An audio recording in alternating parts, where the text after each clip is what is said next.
Highmoor.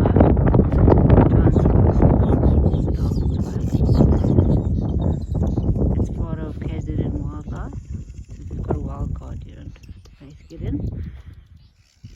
Absolutely glorious. This is the campsite. There's 7 sites. It's tapped as far as I can see. 1, 2. Site 5 has a tap right there next to the site for water.